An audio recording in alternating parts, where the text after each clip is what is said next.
रोजक धम्म प्रसाद YouTube channel subscribe करके धम्म प्रसाद को साथ दे।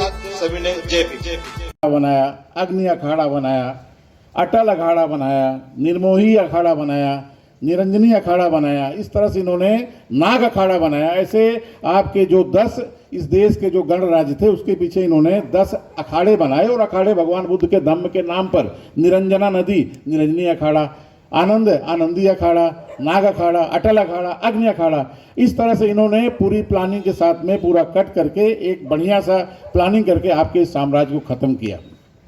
अब समय आ गया है, आप सब इस पूरे जितने हमारे इस देश के लोग हैं, महाराष्ट्र के, हमारा जो माली समाज महाराष्ट्र में, भुजबल साहब से हमारी खूब चर्चा हुई। आप सबसे मेरा एक निवेदन है कि आप जब भी, अभी भीमराव साहब से हमारी चर्चा हो रही थी, at least Buddhist society of India यहाँ पे आज इतने साल से जो वर्क कर रहा है, उनको एक कम से कम ऐसे संदेश होना चाहिए कि आप अपने अपने एरिया में जहाँ जहाँ जाएँ वहाँ का जो ओबीसी समाज उसको लाएँ, अपने साथ में आप उनको लाओ। और 2025 अपना एक डेट है, टारगेट है 10 करोड़ से ज़्यादा।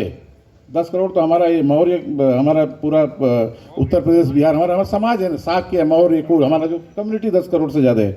अभी आज सूरत में, अभी मैं दिखा रहा था भीमराव साहब को, वहाँ 5000 बाइक रैली सम्राट अशोक का सूरत में कार्यक्रम हुआ। गुजरात के हर डिस्ट्रिक्ट में हमारा कार्यक्रम हो रहा है। गुजरात का जो कोली गणराज्य है, कोली, वहाँ बोलते हैं गुजराती में कि हर चौथे में से एक आदमी कोली है। कोली हमने क्या किया, 25-30 साल पहले से गुजरात के एक डिस्ट्रिक्ट में जाके वहाँ के जो कोली पटेल हैं, कोली पटेल को हमने कहा कि आप भगवान बुद्ध के वंश के हो, मातृपक्ष के हो, और उनको उनका इतिहास दिया। और आज जो है गुजरात का 1/4 पॉपुलेशन जो कोली गणराज्य है वो पूरा का पूरा धम्म की तरफ आ रहा है, और 10 साल 15 साल पहले से दीक्षा में आ रहे हैं लोग। अब सवाल यह है कि आप सब सारे के सारे पूरे इस महाराष्ट्र के, हमारा जो महार है, जो महाअरी है, जो मनुवादी ने जो एक नाम दिया है सबसे बड़ा दुश्मन उनका, क्योंकि उन्होंने अपनी ये जो वॉरियर थे, जो भीमा कोरेगांव के जो लड़ने वाले लोग थे, उन्होंने उनकी दास्ता और गुलामी स्वीकार नहीं किया है। फिर से आप लोग इकट्ठे हो जाइए, और अब बहुत ही जल्दी इस देश में फिर से भगवान बुद्ध का धम्म ये राज्य आने वाला है। लेकिन आप सबको इकट्ठा होना है, आप सबको इकट्ठा होना है। हमारे भीमराव जी हैं, हम लोग पूरे देश में निकल रहे हैं, जगह जगह हमारा काम चालू हो गया है, रोज का अपना कार्यक्रम हो रहा है। मैंने भीमराव से निवेदन किया है कि अब महाराष्ट्र के लोग, हमारे जो महार लोग हैं, विथ रिस्पेक्ट मैं कह रहा हूँ, कोई गाली नहीं है उनके लिए, कि आप लोग इनको मुक्त करो, जरा इनको ये महाराष्ट्र से आप मुक्त करो, इनको पूरे देश में जाने दीजिए, बहुत ही ज़्यादा ज़रूरत है। और आप हाँ नहीं कहाँ जाते हैं सर, बहुत आप यहीं महाराष्ट्र में ज़्यादा बिजी रहते हैं, मैं देखता हूँ हमेशा। तो इनको आप मुक्त करो। और विशेषतः मुंबई में अगली बार हमारे मुंबई के अंदर हमारे जितना ये इससे कम से कम 20 पट कार्यक्रम तो हम लोग मुंबई में हमारे जो पर प्रांतीय हम लोग इससे कर लेते हैं। आज से 15 साल पहले हमारे 15-15, 20-20 बौद्ध रीति से ओबीसी समाज इसी मुंबई में सामूहिक विवाह किया हुआ है। उनको भी आप सब जोड़िए यहाँ पे, जितने भी यहाँ पे यादव हैं, मौर्य हैं, साक्या हैं, सैनी हैं, कोली हैं, माली हैं, पटेल हैं, उनको अभी इकट्ठा कीजिए।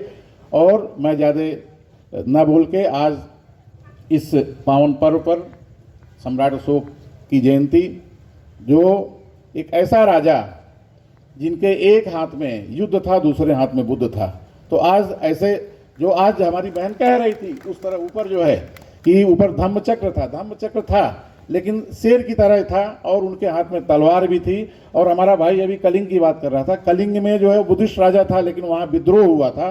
तो विद्रोह, चूंकि जो आदमी पूरे विश्व का इतना बड़ा राज था, तो उसमें वहाँ विद्रोह हुआ था। विद्रोह में उनके सेनापतियों ने इतनी ताकत लगा दी कि वो पूरे विश्व में एक अनूठा कि इस तरह से विद्रोह करोगे तो देखो हम तुमको छोड़ने वाले नहीं हैं। तो सम्राट अशोक की 9वीं पीढ़ी तक पूरे विश्व में एक बड़ा अनूठा राज रहा है। शिवाजी महाराज भी उसी के वंश के रहे हैं, एक जानता राजा आप समझिए इसको। मराठा लोग हमारे समझ रहे हैं, ये कर रहे हैं। और आप सब आज का ये बुलाया, मैं सबको सम्राट अशोक की जयंती पर हार्दिक बधाई देता हूँ। धन्यवाद। जय भीम, नमोदय। रोजक धम्म प्रसाद यूट्यूब चैनल सब्सक्राइब करके धम्म प्रसाद को साथ दे। सभी ने जय भीम।